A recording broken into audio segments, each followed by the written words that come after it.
So you want to learn about Covenant fleets. At its height, the Covenant controlled thousands of ships spread out through the entire Milky Way galaxy. We don't really get a sense of how big the Covenant is in the games, and the closest examples we really get are the fall of Reach.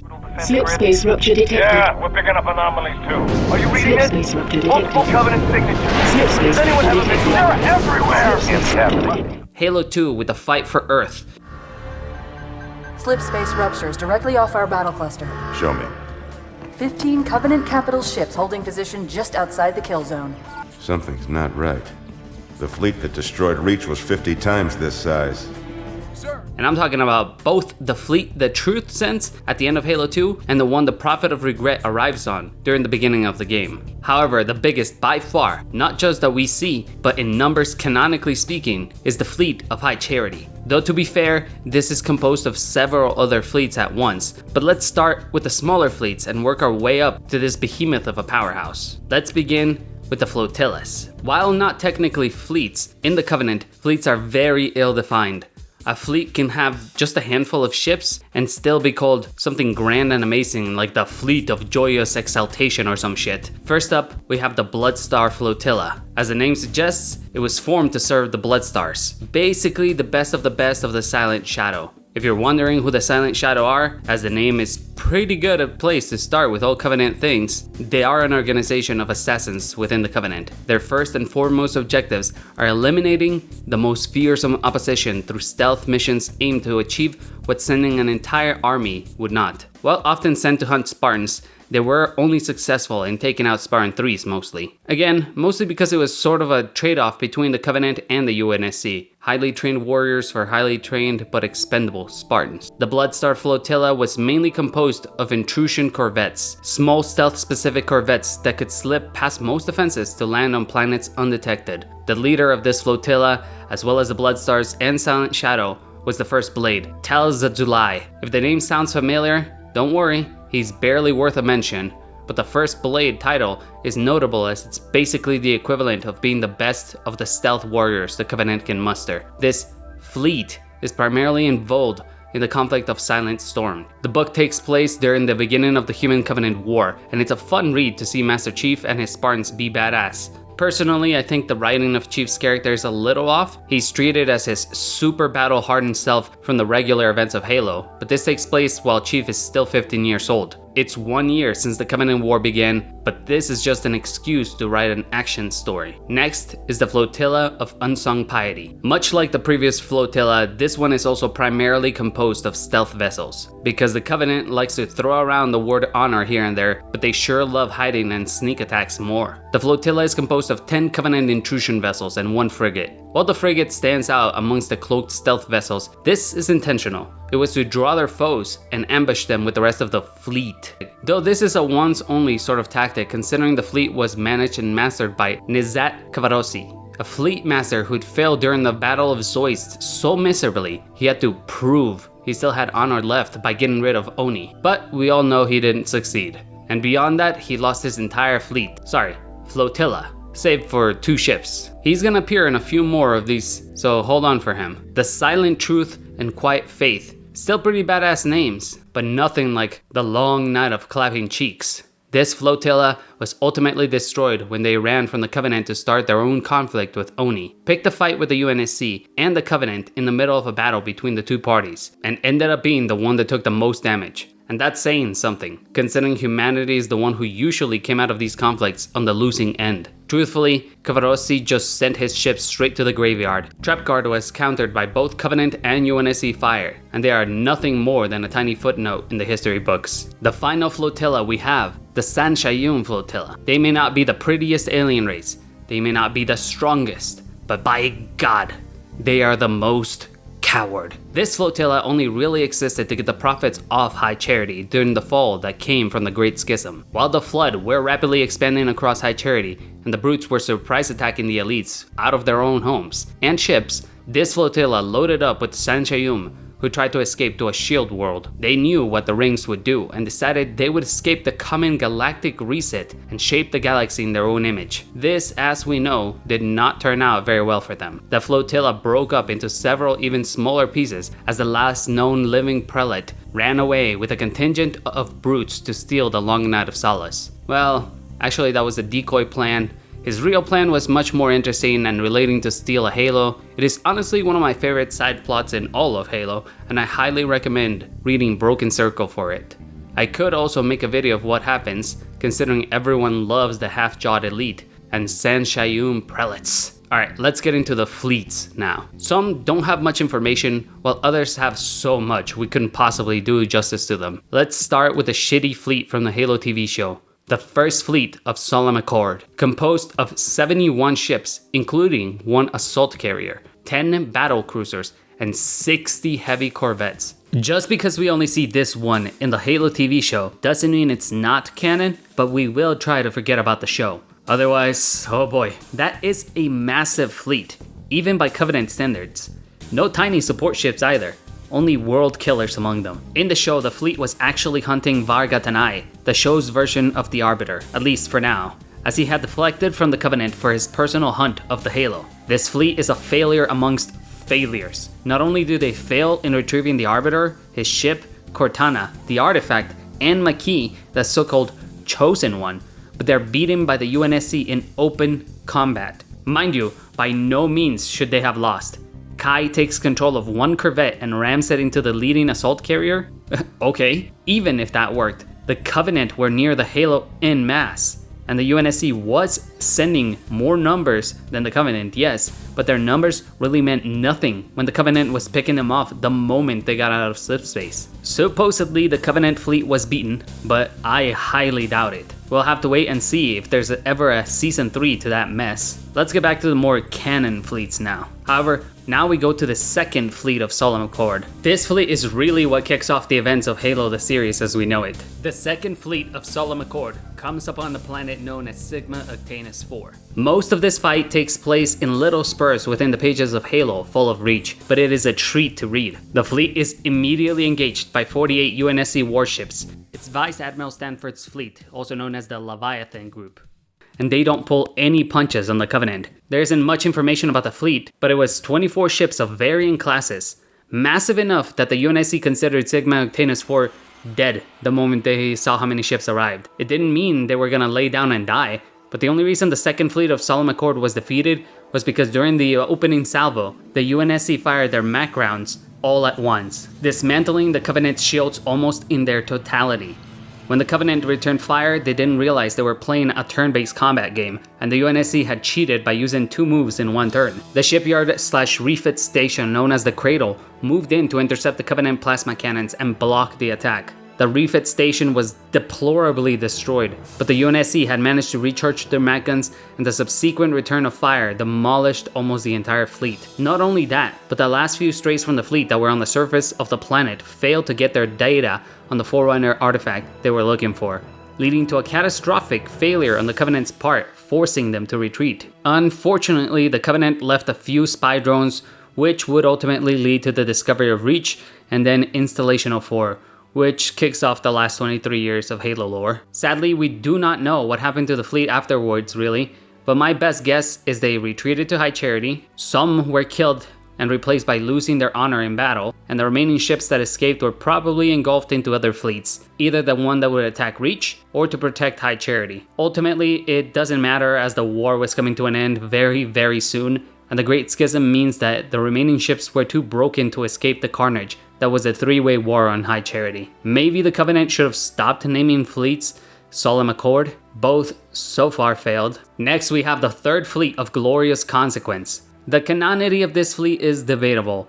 We are led to believe it is fully canon, but a few things about the events surrounding this fleet don't quite add up. This is the fleet that has kidnapped Dr. Halsey in the episode of the Halo Legends anthology movie. The episode revolves around Operation Warm Blanket, where Master Chief and 4 other Spartans must find what ship is escorting Halsey's cryopod, infiltrate it, and rescue her. They use experimental vehicles which we never see again, and Spartans we don't hear about again as well. I may sound like I'm criticizing this episode a lot, but it is one of the best, most badass, amazing representations of Halo in media. Me describing it here does not do it justice, so instead I urge you to watch the episode of Halo Legends titled The Package. I watched the episode for the 15th time alone researching this, but didn't come back with much info aside from them being your standard Covenant fleet. I tried to count how many ships were on screen at one time, and the widest, most suggestive shot is of at least 18 ships. Not to mention that one had self-destroyed already,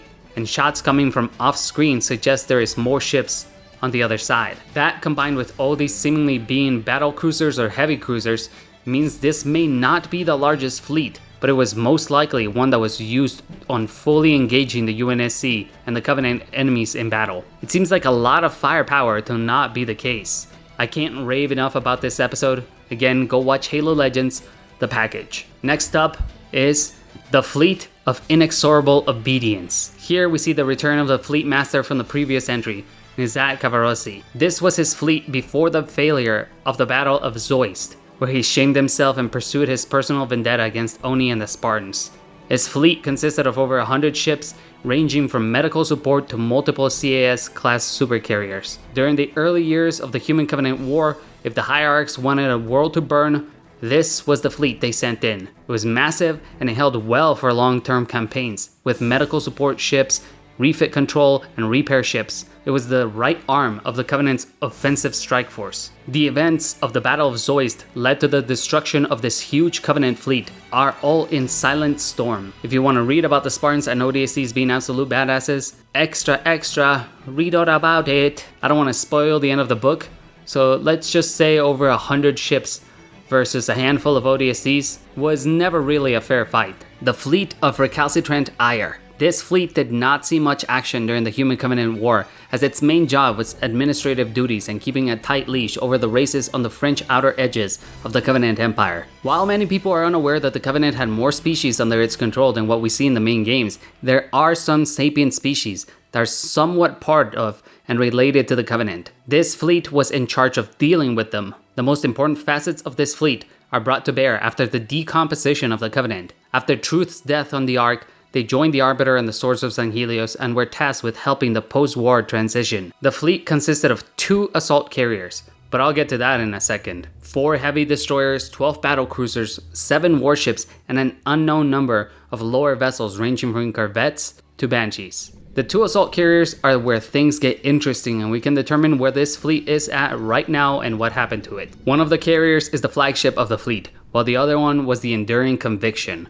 And those of you who think to themselves, why does that name sound familiar? Well, that would be thanks to Halo Wars 2. The Enduring Conviction was Atriox's flagship, stationed at the Ark, which, spoiler, was utterly bisected at the end of Halo Wars 2 campaign. The prevailing thought here is that the Banished raided this fleet and stole possession of the Enduring Conviction. However, it is highly unlikely that went without a fight. We know the fleet was not destroyed and is protecting Sanheli colonies from the created uprising. But them losing one of their biggest guns means this fleet is probably looking at half or more of its ships sitting in ashes somewhere out in the middle of space. Alright, this one may sound like an impressive one, and by all means it would have been, but the Sanhelios home defense fleet. While we do not know much about the composition of this fleet during its heyday, we know that as of at least the skirmish between the Banished in 2560, the fleet consisted of 30 Hekar top pattern blockade runners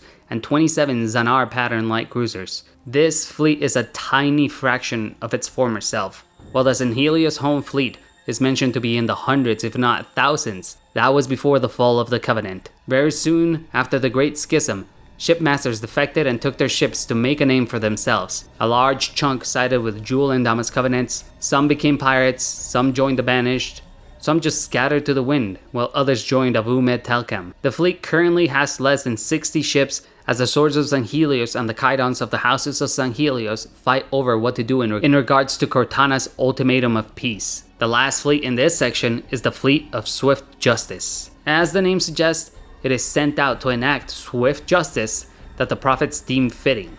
Once again, we bring my boy Nizat Kavarossi into this, because this fleet was sent to pursue him and his flotilla. You know, that second flotilla we talked about at the beginning of the video? This fleet was small, but it had a goal: burn out the heretics and cast out the traitors. 1 supercarrier, 1 cruiser, 5 destroyers, 3 frigates.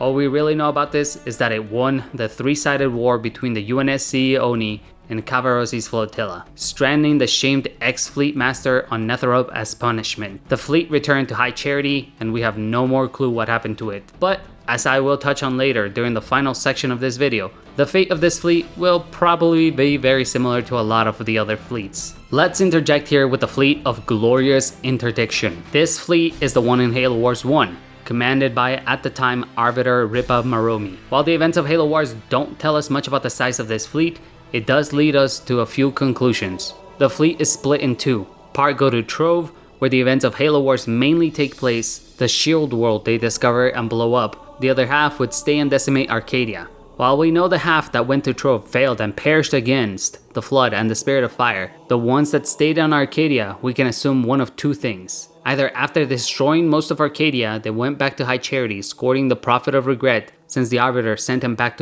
from Trove, or the ships that escorted Regret went back to High Charity, and the rest stayed in Arcadia until they met their defeat at the hands of the Spartan Team Omega. I am of the personal belief this is the case, as we never hear about these ships again, but we do know Arcadia was a bloody battleground for multiple fights. We know Omega Team survived, and so it's my assumption this fleet was destroyed, and another took its place to finish off Arcadia, and the excavation of the Forerunner relics. Now we have the fleet of Righteous Purpose, one of the most powerful fleets ever known, containing over 200 ships, commanded by the Supreme Imperial Admiral of the Covenant, Zaitan Watinri. If you've seen any of my videos where he makes an appearance, you know I don't get tired of glazing this guy's 4-hinged meat. We don't really get a description of what his fleet really looks like, aside from being in the hundreds. But it is quite safe to assume it was comprised of dozens of supercarriers, battle cruisers, destroyers, and so on. The hierarchs of the Covenant were so afraid of Zaitan,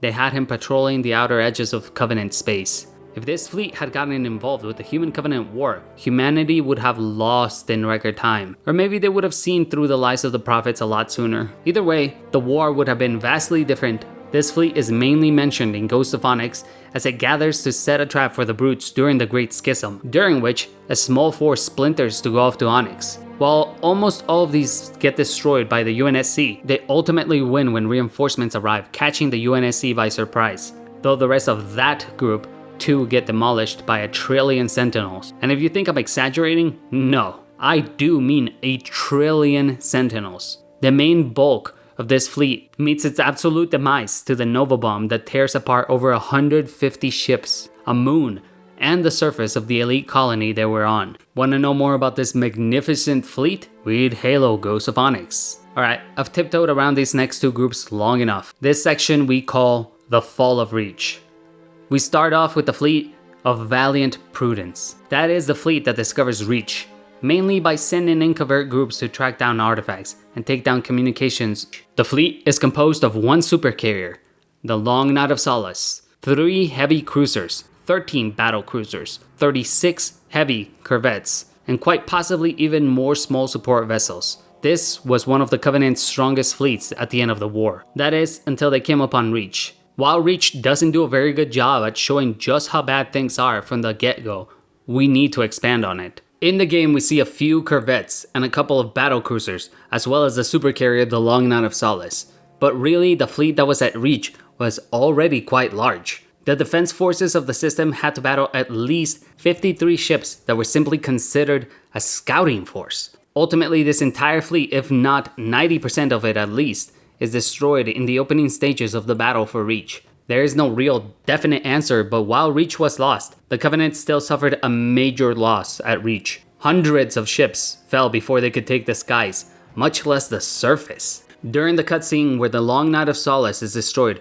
we see the next fleet in the group arrive. The fleet of the Ministry of Resolution. This is not exactly a fleet, but it does exist to a degree, as an unnamed fleet arrives on Reach consisting of over 100 ships, which would continue to attack Reach until the final true fleet arrived. The battle for Reach continued for a few weeks against this fleet, until, on August 30th, everything changed. The war was decided, when 315 more Covenant ships arrived on Reach. This fleet from the Ministry is also believed to have been defeated. However, This one I'm sure had some survivors, as by the time the final fleet arrived, they must have fallen back as either support ships or back to High Charity to regroup with the rest of the Ministry's forces. Among the 315 ships that arrived on Reach include 3 fleets in particular. The Fleet of Particular Justice, the Fleet of Righteous Vigilance, and the Fleet of Holy Respite. This combined fleet is commanded by Supreme Fleet Master Thelvadam, who we most commonly know as the Arbiter. We don't know much of the Fleet of Holy Respite, only that they moved in to form a blockade to stop any human ships from escaping Reach. We have no way of knowing how big their fleet was amongst the main fleets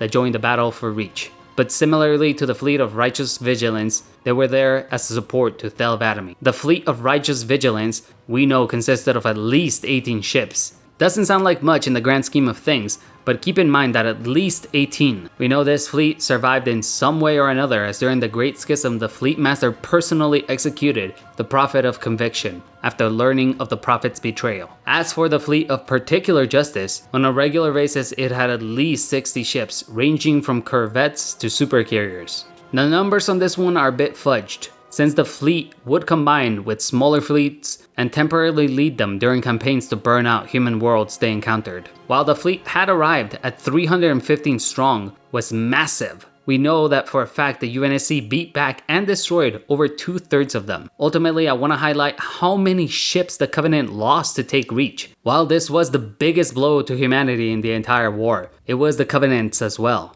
During Halo 2, we see the Prophet of Regret arrives on Reach with 15 ships. Lord Hood states the fleet that took out Reach was 50 times that size. While it could be hyperbole, I don't think so. I really do think the fleet that attacked Reach was 750-ish strong. The first fleet to arrive on Reach was at least 53 ships. The second wave of ships was in the hundreds, spread out over a few weeks. And the third and final wave was 315 ships. Let's put it this way, at least 53 means 53 plus X. Then the fleet from the Ministry. Y amount of ships between August 14th and August 30th, and we know Y is in the hundreds. Finally, 315 ships to finish off Reach. That's 368 ships accounted for at least, and the Ministry's hundreds, let's just be generous and say 200 exact. 568 ships is less than 750. Again, we don't know exactly how many ships from different fleets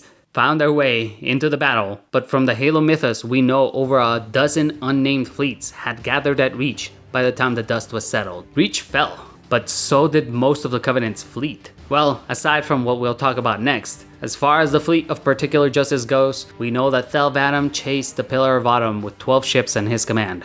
And he himself claims, "But I followed with all the ships in my command."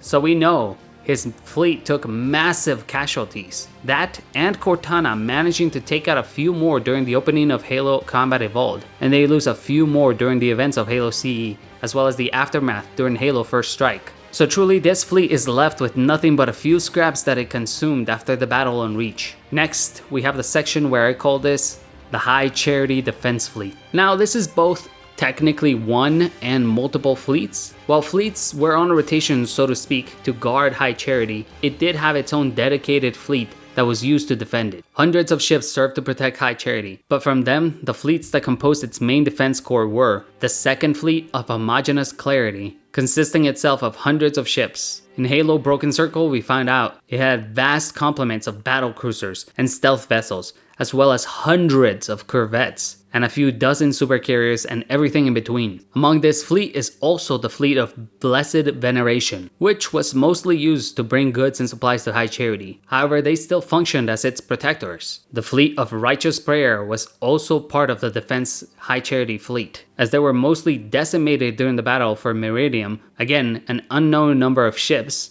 but this one probably not very many after their victory and loss at Meridium. The following are fleets that were all present during the Great Schism, and whose fates are all very similar, much like other fleets mentioned during this video, and ones that we still have to mention. The Fleet of Profound Solitude, the Fleet of Obligatory Tolerance, the Fleet of Inner Knowledge, the Fleet of Furious Retribution, the Fleet of Chastened Impiety, the Fleet of Tranquil Composure, the Fleet of Certain Glory, and the fleet of Faithful Ardor. What all these fleets have in common is they were part of the Great Schism, as well as pretty much every other fleet mentioned in this video aside from the fleet of Righteous Purpose and the Helios Home Defense Fleet, meaning most were replaced by Jiralhanae and had horrible casualties from the flood outbreak and the all-out war that was the Great Schism. Some of the fleets certainly had survivors, others were entirely destroyed, and some joined forces with the surviving sides, but effectively they all fell into one of four categories. 1.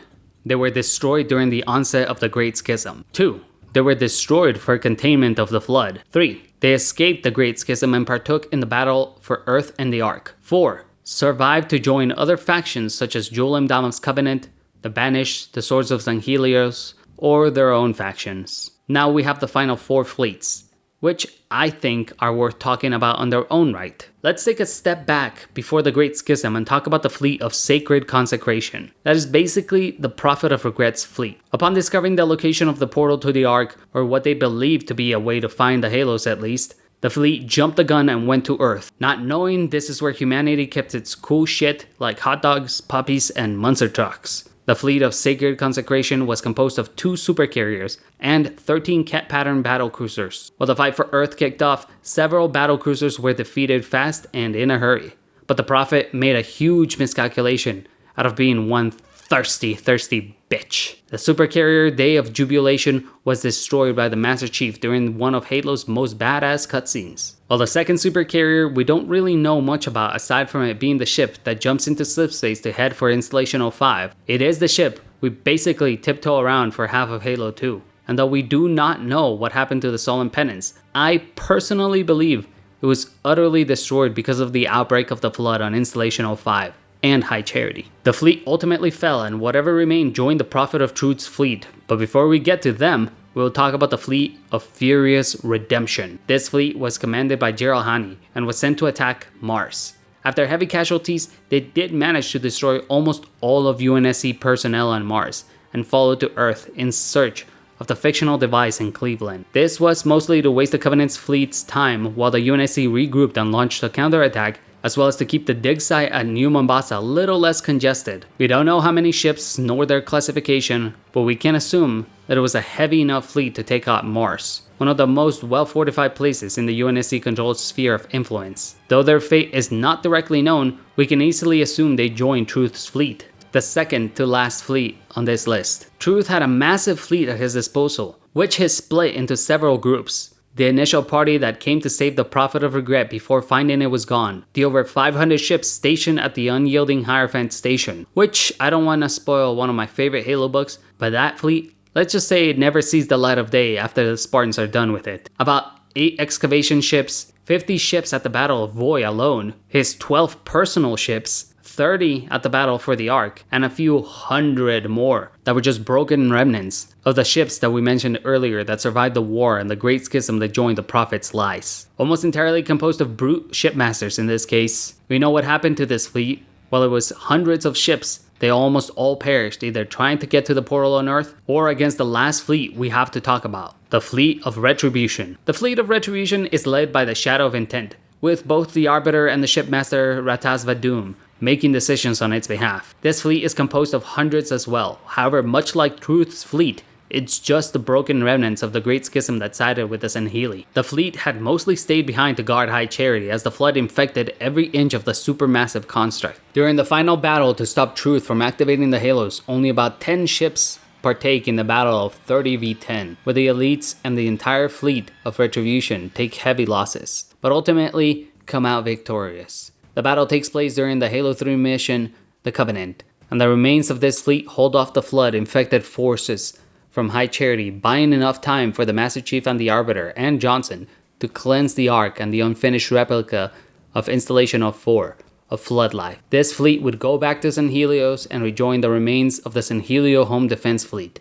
to create the Swords of San Helios. Again, we don't really know how many ships are in this fleet considering it's a mishmash of the survivors of High Charity, but the fleet would continue taking heavy casualties in the following years as Oni worked against them from the shadows. The battle against Julim Dama's Covenant, Traitors, Separatists, the Banished, and the Created. While the Covenant before 2525 was an empire that spanned the galaxy with no rival, by 2557 it no longer existed. and only about 10 to 25% of those who were part of it remained. This was not just due to the Great Schism, but in great part by humanity. The Covenant lost hundreds of ships to take Reach, Meridium, Arcadia, Harvest, over 800 colonies, and almost Earth. If the Covenant had defeated the UNSC, they would have been left in such a weakened position after losing thousands of ships that I truly believe they wouldn't have been able to wipe humanity off without the Halos. At that point, they had been so weakened and they had proven themselves unable to deal with the Banished, that over time, the remaining humans in hiding and undiscovered colonies would just have to bide their time, be it hundreds or thousands of years, either through siding with the Banished or through other species. The Covenant would have fallen simply on the basis they were no longer an empire, but only a fragile cohesion. If the puny humans had lasted nearly 3 decades and forced them to use so many ships and resources, more and more splinter groups would form and dethrone the powerhouse that it was. All in all, thank you for watching. I hope I educated your curious mind in regards to the Covenant fleets. I could have gone into more detail, but I think part of the fun is reading about these fleets, their battles and their feats, discovering the story firsthand page by page. Thank you for watching. Videos will still continue to come out slowly as I'm getting back into taking care of my health. I will see you in the next video. Have a good night, Reclaimers.